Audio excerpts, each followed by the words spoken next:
Oi, pessoal, meu nome é Larissa e hoje nós vamos estar dando continuidade ao conteúdo de fenômenos elétricos e magnéticos, falando sobre a lei de Coulomb.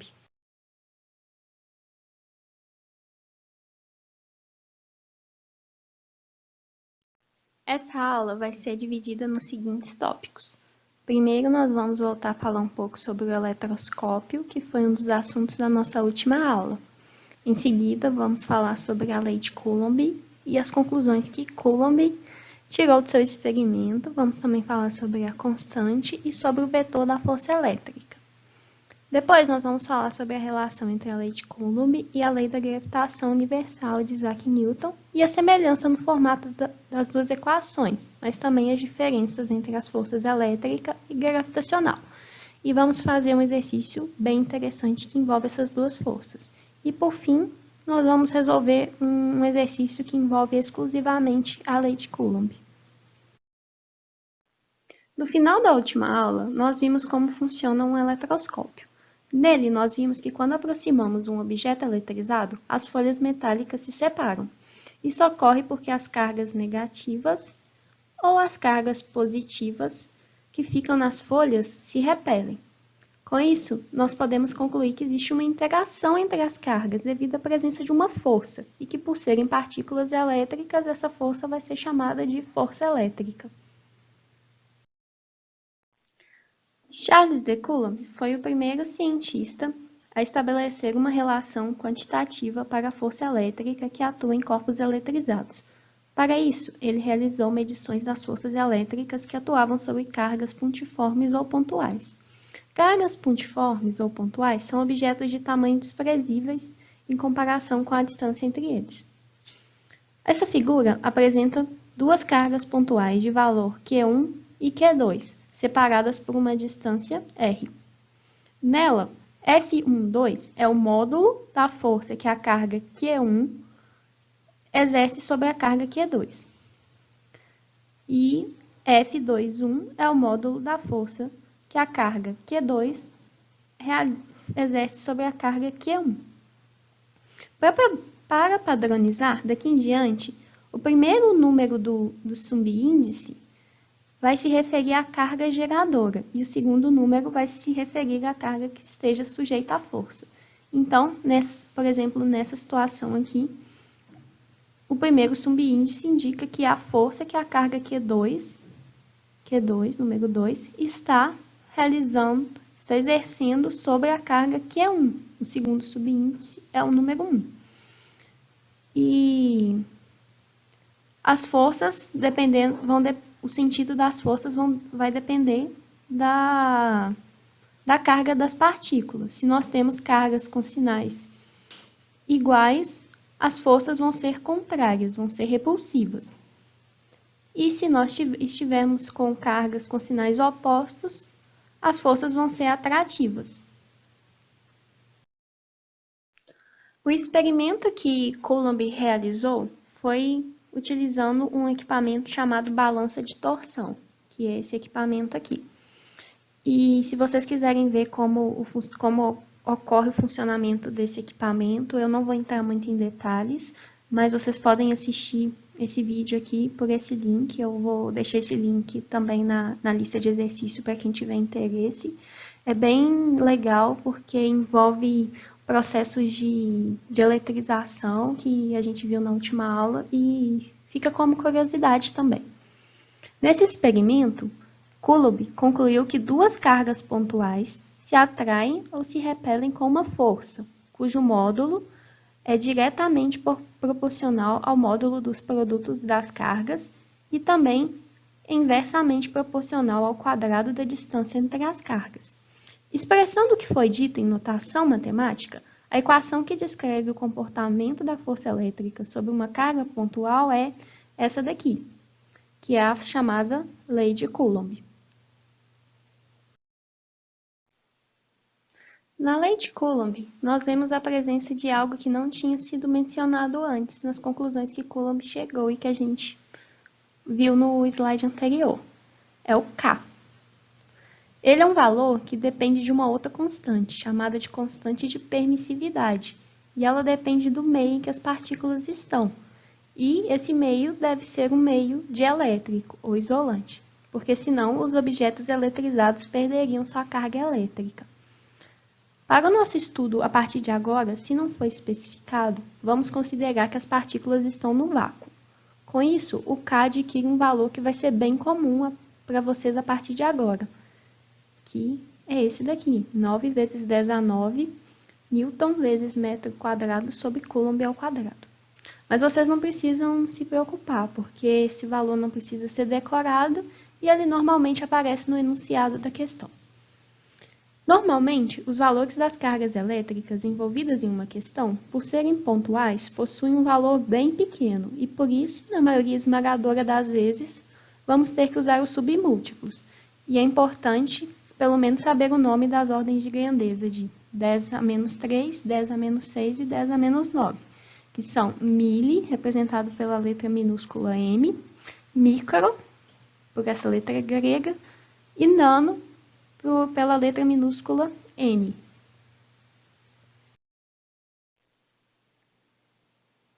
É importante deixar claro que a direção da força que qualquer uma das cargas exerce sobre a outra é sempre ao longo de uma linha reta que passa pelas cargas. Aí eu vou desenhar essa linha reta aqui agora. Vou tentar desenhar pelo menos.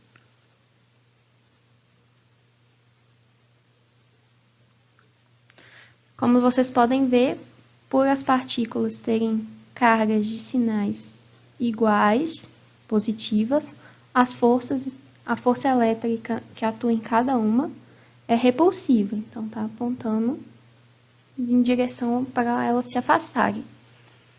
E quando as cargas possuem sinais diferentes, nós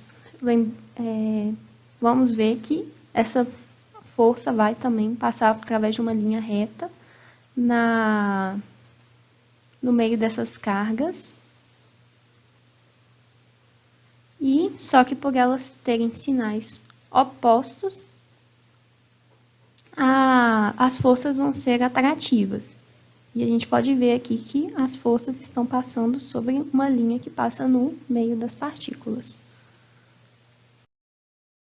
Uma coisa muito importante que é erro comum dos alunos são as unidades envolvidas na equação da força elétrica, que a força elétrica é definida pela lei de Coulomb, como nós vimos anteriormente.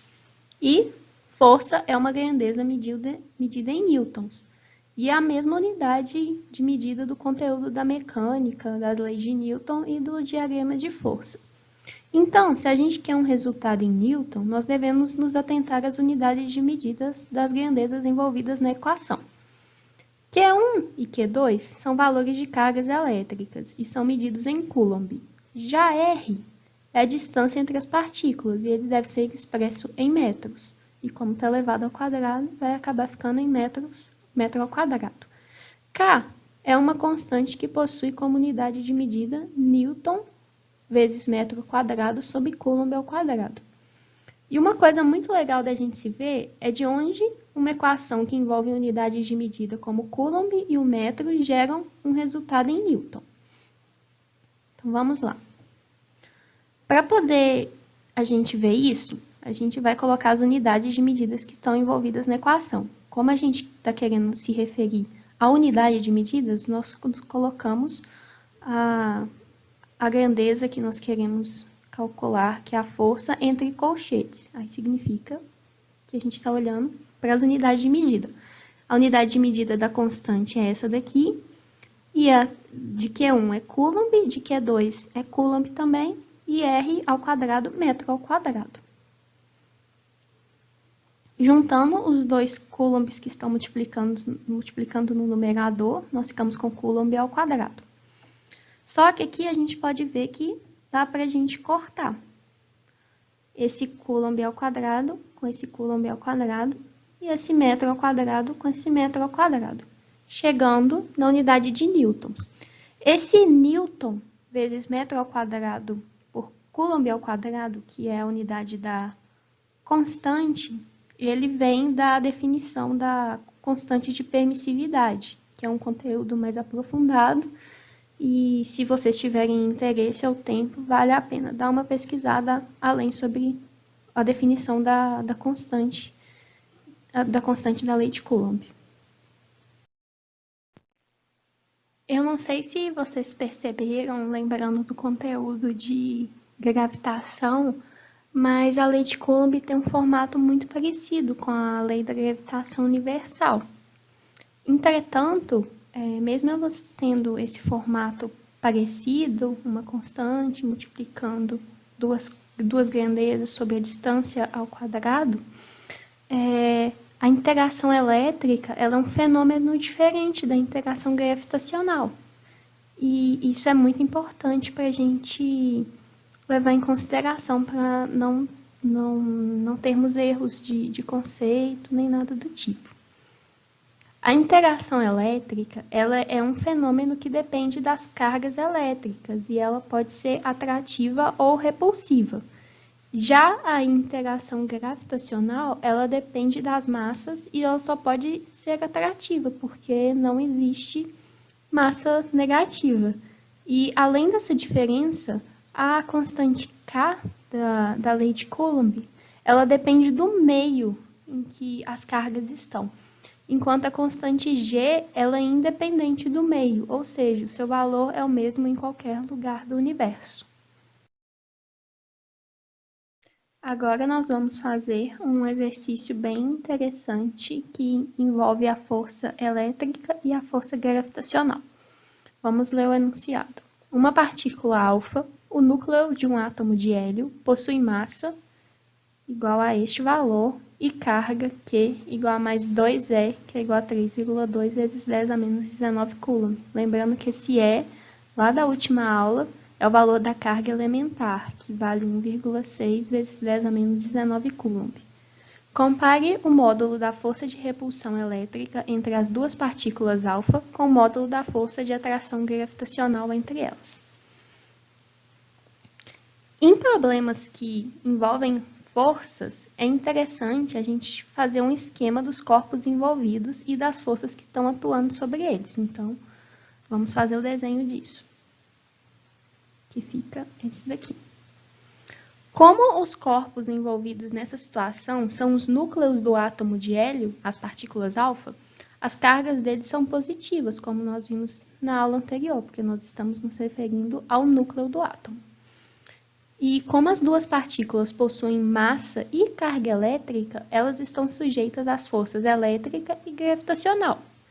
Então, para a gente desenhar os vetores que representam cada uma das forças, nós temos que estar atentos ao fato que a força gravitacional ela é sempre atrativa, enquanto a força elétrica depende do sinal, para ser atrativa ou repulsiva. Como nós estamos lidando com duas partículas de carga positiva, a força elétrica entre elas será repulsiva. Outra coisa importante é a distância entre essas partículas. O enunciado do exercício não especifica um valor numérico para essa distância, mas como a gente vai ver mais para frente, não vai ser necessário esse valor e a gente vai chamar essa distância de R minúsculo. Agora a gente vai calcular os módulos das forças elétrica e gravitacional. Para isso, nós vamos usar a lei de Coulomb e a lei da gravitação universal, que eu coloquei aqui no cantinho com formulário para facilitar. Para a gente não confundir os valores das forças, a gente vai adotar o subíndice G, para a gente estar referindo à força gravitacional, e o subíndice E para a força elétrica. E temos os valores das constantes K e da constante G. Colocando todos os valores que a gente tem disponível nas equações agora. Vamos calcular primeiro a força elétrica. A gente coloca o valor do K, o valor das cargas Q1 e Q2, que são as cargas do núcleo do hélio, das duas partículas. E a distância não foi especificada. Multiplicando o que está dentro do módulo, nós encontramos esse valor. E como esse valor é positivo, nós podemos tirar ele sem problemas de dentro do módulo. Agora, calculando para a força gravitacional, a gente vai colocar o valor de G e o valor da massa das duas partículas, que foi especificado na questão. E a distância nós vamos considerar como R. Multiplicando os dois termos aqui no numerador da equação, nós chegamos a esse valor. Depois de termos encontrado os módulos das forças elétrica e gravitacional no slide anterior, que estavam em função de R ao quadrado, nós vamos voltar ao enunciado da questão. Ele está pedindo a comparação entre o módulo das forças elétrica e gravitacional. Então, para fazer essa comparação, nós vamos fazer uma divisão, que é força elétrica sobre força gravitacional. Aplicando a expressão que a gente obteve para a força elétrica e para a força gravitacional na expressão, nós obtemos essa fração um pouco mais esquisita, mas tem como dar uma arrumada. Pela propriedade de fração, como nós temos uma fração no denominador, nós podemos inverter ela e multiplicar com a fração do numerador, que é justamente isso que a gente faz aqui. E com isso, nós podemos estar cortando esse R ao quadrado com esse R ao quadrado daqui. Então, a gente viu que a distância é um valor que não é relevante para a questão. Então, a gente obtém, cortando os R ao quadrado da expressão, nós obtemos essa expressão aqui. Como nós temos potência de 10 que estão sendo multiplicadas no numerador e potências de 10 no denominador, nós podemos, pela propriedade, somar os expoentes do numerador e somar os expoentes do denominador da fração. Então, é justamente isso que a gente faz. 9 menos 38 dá menos 29. Então, a potência de 10 do numerador é 10 elevado a menos 29. E menos 11 menos 54 menos 65, que é a potência do denominador. E, é claro, multiplicando os termos também, que estão multiplicando as potências. 9 vezes 10 a 10,24 e 6,67 vezes 44,08. Essas potências daqui, como elas estão dividindo uma a outra, tem a propriedade também. Então, nós fazemos a subtração da potência do numerador menos a potência do denominador, dando 10 elevado a 36. E no numerador, o termo que nós temos, pela multiplicação, acaba virando 92,16 e no denominador 294,01, que fazendo a divisão com a ajuda de uma calculadora, nós encontramos que a comparação do módulo da força elétrica com a força gravitacional é igual a 0,31 vezes 10 a 36. E através desse exercício, nós podemos ver o quão desprezível é a força gravitacional para partículas atômicas e subatômicas, porque nós estávamos lidando com o núcleo do átomo de um hélio. Uma outra forma bem interessante de ver isso é observando a massa dessas partículas atômicas, que ela é muito pequena. Então, a força gravitacional ela só vai ter um valor expressivo em comparação com a força elétrica para objetos bem maiores, como uma pessoa ou um planeta, já que esses corpos são praticamente eletricamente neutros. Agora, nós vamos fazer um exercício para poder fixar sobre os conceitos que envolvem a lei de Coulomb. Então, vamos ler o enunciado. Duas cargas pontiformes positivas de módulo Q1 igual a 10 microcoulombs e Q2 igual a 40 microcoulombs estão fixas e separadas por uma distância de 30 centímetros. Determine a posição na linha que une essas duas partículas, na qual uma terceira carga, Q negativa, deverá ser colocada para ficar em equilíbrio sob a ação das forças exercidas por Q1 e Q2. Então, vamos à resolução. Como nós vimos no exercício anterior, é muito importante, antes de mais nada, fazer um esquema da situação que é apresentada no problema, com os vetores de forças atuantes e os corpos envolvidos. Então, é justamente esse desenho aqui. O único local possível para a condição de equilíbrio da partícula Q é entre as partículas de carga Q1 e Q2. E por ser uma partícula de carga negativa, ela vai estar sujeita a uma força atrativa da partícula de carga Q1, que hoje nós vamos chamar essa força atrativa de F1, e uma força atrativa também de Q2, que é positiva, e a gente vai chamar essa força de F2. Se a gente chama a distância entre Q1 e Qzinho de x, a distância entre Qzinho e Q2 vai ser 30 menos x, porque o exercício nos diz que Q1 e Q2 estão a uma distância de 30 centímetros. Ajustando para a unidade correta do SI, porque a gente já viu que a gente tem que trabalhar com as unidades padrão na lei de Coulomb, e sendo que aqui em R ao quadrado nós vamos ter uma unidade de metro ao quadrado, aqui nós também vamos ter que ter metro. Então, 30 centímetros é igual a 0,3 metros. Então, aqui nós vamos ter 0,3 menos x. Outra coisa é que a partícula com carga Qzinho, ela está em equilíbrio, porque o exercício fala que ela vai ter que ficar em equilíbrio. Então, para ela estar em equilíbrio, F1 vai ter que ser igual a F2, que é justamente isso daqui. Só que vamos substituir agora quem é F2 e quem é F1. Como nós estamos falando sobre força elétrica, as forças vão ser dadas pela lei de Coulomb, que é dada aqui.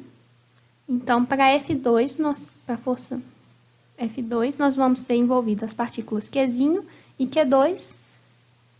E para F1, nós vamos ter as partículas envolvidas Q1 e Qzinho.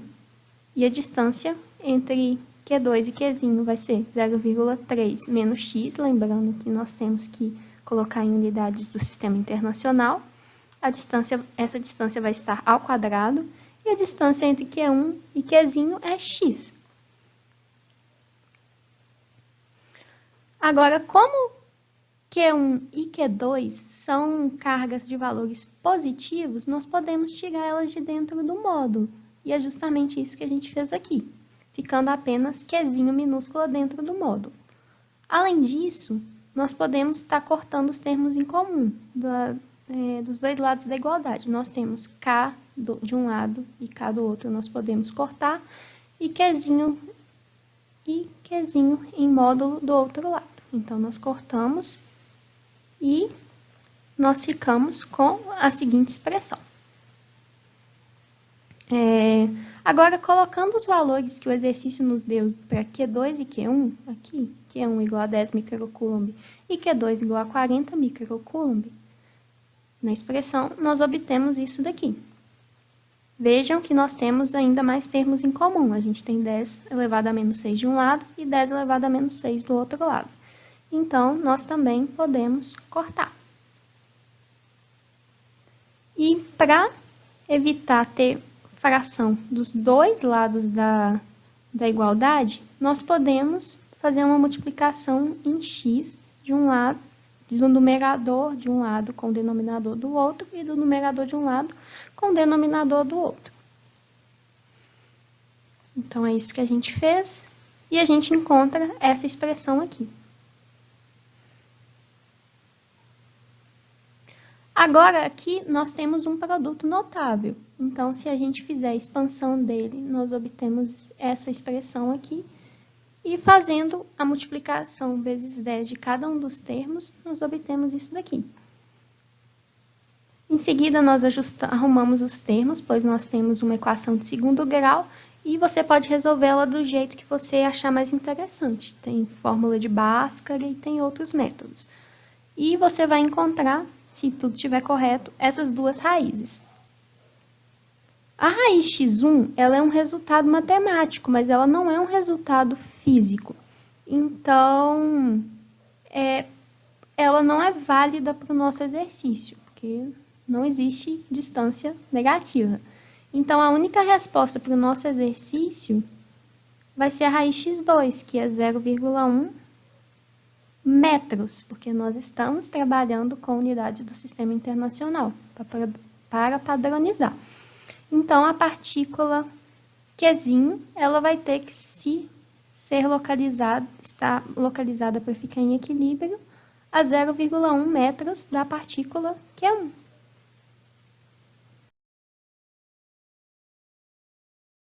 Pessoal, agora a aula sobre lei de Coulomb acabou. Eu agradeço a atenção e ao tempo que vocês tiveram disponível para poder estar assistindo.